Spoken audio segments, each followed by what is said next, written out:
Je vais présenter la vie d'un club un samedi, c'est-à-dire donc l'ouverture d'un week-end où en principe une trentaine d'équipes partent ou restent là pour faire leur match chez nous, et donc c'est un travail un tout petit peu des éducateurs afin de collationner à la fois les joueurs et également le paiement des arbitres, enfin toute une vie qui correspond au week-end où le club est en pleine organisation.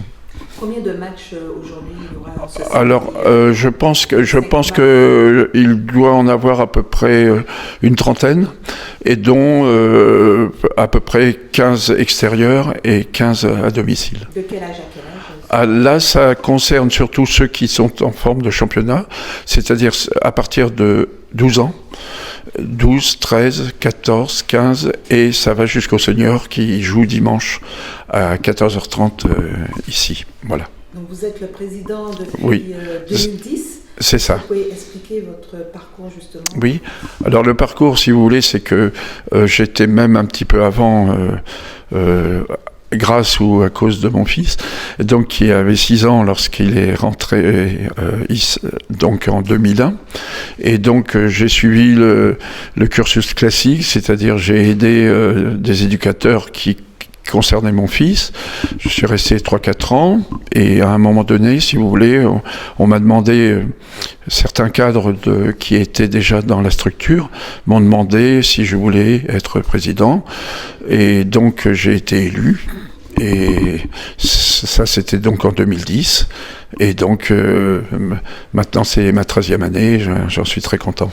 Voilà. Vous avez fait beaucoup de travail pour faire évoluer le club. Est-ce que vous oui. pouvez en dire davantage? Alors, je vais dire d'une certaine manière que, à la fois peut-être que j'ai une petite responsabilité, mais j'ai surtout aussi le fait d'un encadrement, d'avoir de la chance que des jeunes que j'ai connus donc avec 12 ans de moins ont participé et ont compris le message que si on était bien tous unis, on pouvait réussir quelque chose. Et d'ailleurs, je pense que c'est vraiment le moteur de ce club, c'est que nous avons une base d'éducateurs qui, dans l'ensemble, ont au moins 6 ans, voire 10 ans d'ancienneté, et qui le font parce que c'est leur club. Voilà. Et quel est l'objectif du club? Est-ce que vous recherchez plus de sponsors? Comment vous... Oui, bien sûr, c'est le nerf de la guerre, mais je rentrerai plutôt dans le fait qu'il y a une balance dans le fait que la progression, elle est importante, mais il ne faut pas qu'elle soit au détriment de la vie du moins associative du club également, je répète toujours, mais une vie dite familiale. Et pour moi, c'est le plus important, car effectivement, on pourrait d'une certaine manière peut-être aller plus vite, mais je pense qu'il y aurait des dégâts collatéraux qui feraient que, si vous voulez, ce que l'on construirait, ça serait au détriment d'un esprit. Et donc, justement, vous parlez d'esprit, on sent qu'il y a un esprit familial aussi oui. de ce club US Fontenay. Comment vous le définissez? Comment vous... Eh bien, on le définit, si vous voulez, par... alors, c'est antinomique, mais il y a le fait, si vous voulez, que si on passe à un autre stade, eh bien, justement, le rapport avec les parents pourrait se dégrader.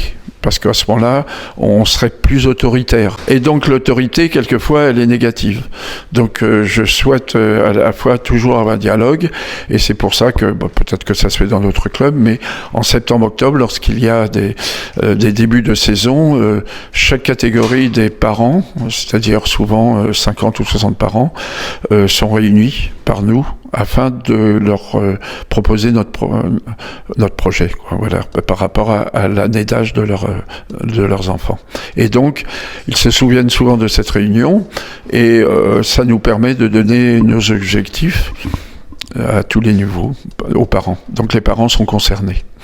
En plus, si vous voulez, bien sûr, il y a des réseaux sociaux avec les parents qui font que chaque éducateur ont leur groupe de parents et peuvent communiquer ce qui est... Vous gardez les liens avec les réseaux sociaux entre les Oui, parents et entre les parents. Voilà, c'est ça. Alors nous avons bien sûr la généralité qui est liée à la personne qui s'occupe de l'administratif qui peut envoyer des messages à tous, mais malgré tout, chaque éducateur a son groupe de parents afin de communiquer sur des détails qui sont relatifs à vraiment l'équipe concernée, quoi. Voilà. Alors, une dernière question, qu'est-ce que vous souhaitez à votre club? Oui, c'est ça. Alors, qu'est-ce que je souhaite? Je souhaite déjà une continuité. On peut toujours parler de progression et tout ça, mais certains anciens, comme des joueurs professionnels que j'ai pu rencontrer en 2010, ils m'ont dit que, Monsieur Poisson, il faut absolument... votre club, c'est comme une pyramide, et il ne faut pas essayer de faire la pointe la plus haute au départ. Il faut faire une structure qui a des fondations. Et les fondations, c'est les enfants. Donc... il se peut que je pense que j'ai réussi parce que j'ai donné beaucoup de possibilités aux équipes des enfants en occultant un petit peu la première, alors que d'autres clubs font le contraire, s'occupent beaucoup de la première et derrière, et ça fragilise beaucoup le club. Donc mon idée, c'est de vraiment donner une structure très forte au club afin que l'élite puisse en profiter.